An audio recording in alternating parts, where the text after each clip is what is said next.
காலை வணக்கம். இந்த குரங்குகள் இருக்க, அது விலங்கு இனத்தை சேர்ந்தது. அது குரங்கு மாத்திரம் மிகவும் புத்திசாலித்தனமான ஒரு விலங்கு.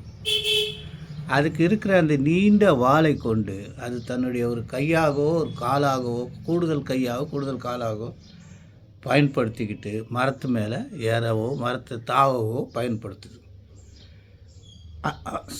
தென் அமெரிக்காவில் ஸ்பைடர் மங்கின்னு ஒரு குரூப் இருக்குது. அவங்க என்ன பண்ணுமா, அந்த வாலில் மரக்கிளையில் மாட்டை வச்சுட்டு தனது 2 கைகளால் உணவை பிடிக்குமா. அது கூட்டம் கூட்டமாக குடும்பமாக வாழுமா. எப்போவும் நேரமும் மரத்தில் தான் அது தன்னுடைய நேரங்களை, குடும்பத்தை செலவழிக்குமா.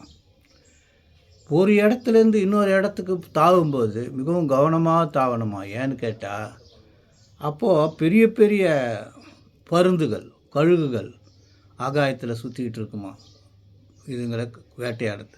அதே நேரத்தில் கீழே சிறுத்தை புலி ஒளிஞ்சிக்கிட்டு இருக்குமா. இவைகளிலிருந்து தப்பிப்பதற்கு அது அவங்களுடைய அந்த பிடிமானம், கை கால்கள் வாலை கொண்ட பிடிமானத்தை தளர்த்தாமல் வச்சுக்கணும் அப்படின்றது இதனுடைய அமைப்பு.